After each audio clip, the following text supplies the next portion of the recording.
మొన్న ఒక వీడియోలో ఈ F-35 అనబడే ఒక యుద్ధ విమానం గురించి మాట్లాడాం. అంటే మీకు రాయల్ నేవీ, యూకేకు సంబంధించిన రాయల్ నేవీ వాళ్ళ F-35 యుద్ధ విమానం, 5th జనరేషన్ స్టెల్త్ విమానం, ప్రపంచంలోనే నంబర్ 1 అని చెప్పి అమెరికా వాడు చాలా గొప్పగా చెప్పుకుంటాడు. సో ఇది ఏమైంది, మన ఇండియన్ ఎయిర్ ఫోర్స్ యొక్క రేడార్కి చిక్కింది. మనం క్లియర్గా దాన్ని చూడగలిగాము. నేరుగా కేరళలో ట్రివాండ్రం ఇంటర్నేషనల్ ఎయిర్పోర్ట్ వద్దకు వచ్చి ల్యాండ్ అయ్యింది. వారం రోజుల పాటు అక్కడే ఉంది. చూడండి, F-35 విమానము ఒక వారం రోజుల పాటు భారత్లో ఉండడం. సో దాంతో మీకేంటి, ఫ్యూయల్ సరిగ్గా లేదండి, దీనికి విడిగా ఉంటుంది, ఆ ఫ్యూయల్ తీసుకురావాలి అన్నారు. 1 రోజు 2 రోజులు తరువాత ఇంజిన్లో ఏదో ఫాల్ట్ ఉంది అని చెప్పి ఇంకొక 2-3 రోజులు ఇలాగా ఒక 1 వీక్ గడిపేశారు. కానీ జరిగింది ఏంటంటే, మీకు వరల్డ్స్ నంబర్ 1 అని చెప్పుకునే ఈ విమానము ఇలాగ మనకు దొరికిపోవడం ఏమిటి అంటే, ఇవాళ వార్తలు మీరు నమ్మరు. అమెరికా యొక్క అధ్యక్షుడు డొనాల్డ్ ట్రంప్ ఈ F-35 విమానాలు అంటే వీళ్ళు చెప్తున్న కాస్ట్, లాక్హీడ్ మార్టిన్ చెప్తున్న కాస్ట్కి దాని పనితనానికి ఎక్కడా సంబంధమే లేదు, దీనిని కొనడము వేస్ట్. అంటే వాళ్ళు ఎన్నో ఏళ్ల పాటు ప్రతి సంవత్సరము డిఫెన్స్ బడ్జెట్ ఉంటుంది. ఆ డిఫెన్స్ బడ్జెట్లో F-35 లైటనింగ్ కోసము విడిగా వీళ్ళు కొంత డబ్బు కేటాయిస్తారు.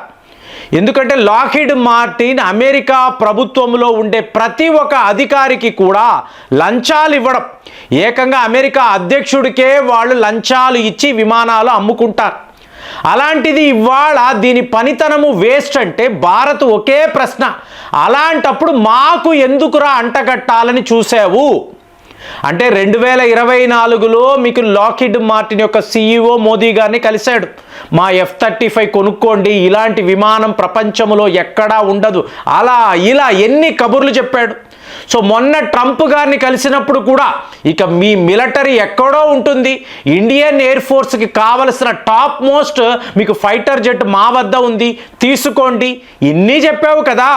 ఇవాళ సడన్గా F-35 పనితనము వేస్ట్ అండి, అంతంత డబ్బు పెట్టి మేము ఎందుకు కొనాలి, వాళ్ళే ఏది అమెరికా ప్రభుత్వమే మీకు లాక్హీడ్ మార్టిన్ చూసి అడుగుతుంది, మేము ఎందుకు ఇంత డబ్బు పెట్టాలి. అరే నేను మీకు లంచాలు ఇస్తున్నాను కదా, నీకు కాదురా, ప్రపంచమంతా మేము లంచాలు ఇస్తున్నాం, యుద్ధాలు అంటున్నాం, చెప్పి మేము అమ్ముకుంటున్నాం. ఇప్పుడు మీరు ఫిన్లాండ్ అన్నారు అనుకోండి, ఒక నాటో దేశము, రష్యా వాళ్ళు మీ మీద యుద్ధము చేయడానికి రాబోతున్నారు, మీరు జాగ్రత్త, ఇది ప్రపంచ యుద్ధం, ఇన్ని చెప్పి ఏం చేశాడు, 64 F-35 విమానాలు ఫిన్లాండ్ వాళ్ళకి అమ్మేశాడు. ఫిన్లాండ్ అంటే ఎంత దేశం అండి, ఇప్పుడు మన భారతదేశంలో మహారాష్ట్ర అనబడే ఒక స్టేట్ ఉంది కదా, దాని సైజు అంటే మన దేశంలో ఒక స్టేట్ సైజులో ఉండే కంట్రీ ఫిన్లాండ్. వాళ్లకు 64 F-35 విమానాలను వీళ్ళు అమ్మారు. అలాగే డెన్మార్క్ అని అంటారు, డెన్మార్క్కి 26 F-35 విమానాలు. ఏంటి, మీకు నాటో రష్యా యుద్ధము, మీరు సిద్ధముగా ఉండాలి, మీ వద్ద F-35 ఉండాలి, ఇదే చెప్తూ ఉంటారు. సరేనండి, ఇవన్నీ చిన్నా చితకా దేశాలు. మీరు యూకే అనండి, ఫ్రాన్స్, జపాన్, మొన్నటికి మొన్న ఇజ్రాయెల్, ఇక్కడే దెబ్బ. ఇజ్రాయెల్ ఇరాన్ మధ్య యుద్ధము జరిగింది చూసారా, ఇరాన్ వాళ్ళు ఏం చెప్పారు, ఈ F-35 విమానాలను మేము షూట్ డౌన్ చేశాము. ఇజ్రాయెల్ ఒప్పుకోలేదు, అమెరికా ఒప్పుకోలేదు. నువ్వు ఎలా షూట్ డౌన్ చేస్తావంటే, ఒక మహిళా పైలట్ని కూడా మేము క్యాప్టివిటీలో ఉంచాము క్లియర్గా చెప్పడంతో ఒక స్టేజ్లో హూదీస్, మామూలు తీవ్రవాదులు, వాళ్లే చెప్తున్నారు F-35 స్టెల్త్ విమానాన్ని మేము తుక్కు చేశాము చూడండి అని చెప్పి ఆ విమానం కూలిపోయిన దృశ్యాలను వాళ్ళు వీడియో చేసి పంపించారు. అంటే ఎంతలాగా వీడు ఎక్స్పోజ్ అయిపోయాడంటే, నా మిత్ర దేశాలు, నాటో దేశాలను ప్రతి వాళ్ళకి F-35ని అంటగట్టాడు. అలాంటిది భారత్ యొక్క గ్రేట్ ఎస్కేప్. అంతే కదండి, మనం ఎంతలా ఎస్కేప్ అయిపోయాము. అప్పుడేమో థాడ్ అన్నాడు, terminal high altitude air defence system, ఇలాంటిది ప్రపంచంలోనే లేదు అంటే మనము క్షుణ్ణంగా వాటి పారామీటర్స్, వాటి సిస్టమ్స్ పనితనం అంతా గమనించి రష్యా వాళ్ళ S-400 మనకు బెస్ట్ అని చెప్పి వాళ్ళ వద్ద కొన్నాం. ఆ వెంటనే మీ మీద శాంక్షన్స్ విధిస్తాము, ఇక మీకు మాకు తేడాగా ఉండి ఇన్ని అంటే బెదిరించడం. అసలు సిసలైన విషయం ఉండదు, ఉత్తినే మిమ్మల్ని బెదిరించి ఆయుధాలను అమ్ముకోవాలి అని చెప్పి వాడు ప్రయత్నాలు చేస్తాడు. మనం ఏమైనా ఒక తాయివానా లేదా ఈ ఫిన్లాండ్, డెన్మార్కా భారత్తో ఇలాంటి గేమ్స్ ఆడగలడా? కుదరదు కదా. సో ఈరోజు F-35 మీకు అడ్డంగా మన ఇండియన్ ఎయిర్ ఫోర్స్కి దొరికిపోవడము, అలాగే ఈరాన్ వాళ్ళు క్లియర్గా ఫోటోలతో సహా F-35 తెహరీన్కి అత్యంత సమీపంలో ఇలా కూలిపోయింది, మా మిజైళ్ల దాడుల్లో పూర్తిగా ధ్వంసం అయ్యింది, క్లియర్గా వాళ్ళు ఫోటోలు చూపించడంతో ఇవాళ అమెరికానే ఏం చెయ్యాలో తెలియక మేము మా డిఫెన్స్ బడ్జెట్లో అంటే ఎంత 893 బిలియన్ అమెరికన్ డాలర్స్ అండి. చూడండి వాళ్ళ డిఫెన్స్ బడ్జెట్ ఎంత పెద్దదో, అందులో F-35 50% తగ్గించేయండి. అంటే ఒక 70 విమానాలు అన్నారు అనుకోండి, వీళ్ళు ఆర్డర్ పెట్టాలి కదా, అందులో మీరు 30 మాత్రమే కొనండి. అసలు కొనకుండా ఉన్నా కూడా డొనాల్డ్ ట్రంప్ హ్యాపీ. ఎందుకంటే ఆయన ఏమంటున్నాడు, F-15 అనండి, అలాగే F-47 అనబడే 6th జనరేషన్ విమానాలు, వాటి మీద దృష్టి పెట్టండి. F-35 లైటనింగ్ వేస్ట్, ఇంతంత డబ్బు దీని మీద పెట్టడము ఎందుకు? ఆ డబ్బుతో మనము గోల్డెన్ డోమ్ అంటే రేపు అమెరికా మీద ఏదో ఒక దేశము చాలా పెద్ద లెవెల్లో దాడులు చేయబోతున్నారు. మీకు అది ఈరాన్ అనొచ్చు లేదా ఇంకా రష్యా అనొచ్చు, ఎవరైనా సరే మీకు ఖచ్చితంగా ఇది జరుగుతుంది. మీకు అమెరికాలో ఉండే మహానగరాలు ఏదో ఒక స్టేజ్లో దాడులకు గురవుతాయి. కాబట్టి మనము ఒక గోల్డెన్ డోమ్ని తయారు చేయాలి. ఎలాగైతే ఇజ్రాయెల్ వాళ్ళు మీకు ఐరన్ డోమ్ని సృష్టించుకున్నారో, మనము ఒక ఇన్విజిబుల్ వాల్ అని మాట్లాడుతున్నామో, అమెరికా ఇవాళ గోల్డెన్ డోమ్ అనబడే ఒక రక్షణ కవచం మొత్తము కూడా అమెరికాను కవర్ చేసే ఒక డిఫెన్స్ సిస్టమ్ని తయారు చేయాలని డొనాల్డ్ ట్రంప్, యుద్ధాలే వద్దు అన్న వ్యక్తి ఇవాళ ఎక్కడ పడితే అక్కడ యుద్ధాలు చేస్తున్నాడు.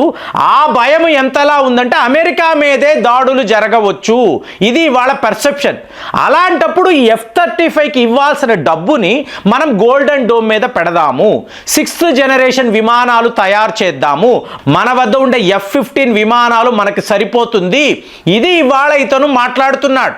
సో అలా చూసినప్పుడు మనకేమైంది, పాకిస్తాన్కి F-35 ఇస్తాను, ఇచ్చుకోరా, నువ్వే చెప్తున్నావు అది ఒట్టి వేస్ట్ అని, మేము ఎలాగో కొనలేదు, మేము తప్పించుకున్నాము, కాబట్టి మా చాయిస్ ఏంటి, సుఖాయ్ 57.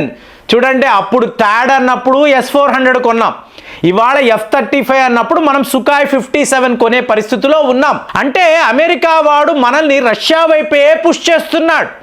సో ఇప్పుడు మరి సుఖాయ్ 57 పరిస్థితి ఏంటండి, ఎక్కడా యుద్ధాలు చెయ్యలేదు కదా. సో దాని పనితనం ఏమిటి అంటే అలాంటి డౌట్ మనకి రానేకూడదు. ఎందుకు రాకూడదు, మీరు నాసిక్ ఫెసిలిటీలోనే హిందుస్థాన్ ఏరోనాటిక్స్ లిమిటెడ్ మీకు ఆ ఫ్యాక్టరీలోనే సుఖాయ్ 57ని మనమే తయారు చేయబోతున్నాం. ఇప్పుడు సుఖాయ్ 30ని ఎలా తయారు చేస్తున్నామో సుఖాయ్ 57ని కూడా మనమే తయారు చేస్తున్నప్పుడు దాని పనితనము ఏమిటో హిందుస్థాన్ ఏరోనాటిక్స్ లిమిటెడ్ వాళ్ళకి క్లియర్గా తెలుస్తుంది కదా. సో మన యుద్ధ నిపుణులు కూడా అంచనా వెయ్యగలరు కదా. సో అలాంటి ఒక సిచ్యువేషన్ రష్యా వాళ్ళు మనకు కలిగించారు, మీరే తయారు చేసుకోండి, మీ వద్దే 5th జనరేషన్ విమానాలు ఉంటాయి కదా. అయ్యో చైనా వాడి వద్ద ఉంది, ఇవాళ పాకిస్తాన్కి కూడా వాడు J-35 ఇవ్వబోతున్నాడు, ఇవన్నీ ఎందుకు, మీరే మీ 5th జనరేషన్ విమానాలను మీ దేశంలోనే తయారు చేసుకోండి, టోటల్ యాక్సెస్ కోడ్ ఇస్తాము, టోటల్ టెక్నాలజీ ట్రాన్స్ఫర్ చేస్తాము, ఇన్ని రష్యా వాళ్ళు చెప్తున్నప్పుడు ఈ ఆఫర్ బెటరా, F-35 ఆఫర్ బెటరా అంటే F-35 ఒట్టి వేస్ట్. దాని కాస్ట్ చూసారు అనుకోండి, ఏ రకంగా కూడా మనకు మ్యాచ్ అవ్వదని అమెరికా అధ్యక్షుడే చెప్తున్నప్పుడు మనం ఎంతలాగా ఇలాంటి ఒక క్రిటికల్ స్టేజ్ నుంచి దాటుకుంటూ మనం రష్యా వైపు వెళ్తున్నామో చూడండి. మరి F-35 ఇంత గ్రేట్ అన్న అమెరికా ఇవాళ అది ఒట్టి వేస్ట్ అంటున్నారు. వీళ్ళ అబద్ధాలను మీరు ఎలా చూస్తున్నారు కామెంట్స్లో రాయండి. మళ్ళీ వచ్చే వీడియోలో కలుద్దాం. జై హింద్.